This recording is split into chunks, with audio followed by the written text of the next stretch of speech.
রাজশাহীতে দ্বিতীয় দিনের মতো কর্মবিরতিতে ইন্টার্ন চিকিৎসকরা।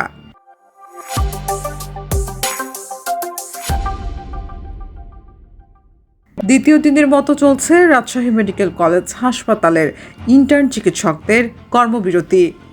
সোমবার ৬ দফা দাবিতে তারা বেলা 11:15টায় রাজশাহী মেডিকেলের প্রধান ফটকের সামনে মানববন্ধন ও বিক্ষোভ মিছিল করে। দাবি পূরণের ঘোষণা না আসা পর্যন্ত কর্মবিরতি চলবে বলেও জানান তারা। এদিকে ইন্টার্ন চিকিৎসকরা কর্মবিরতি পালন করায় দুর্ভোগে পড়েছেন রোগীরা।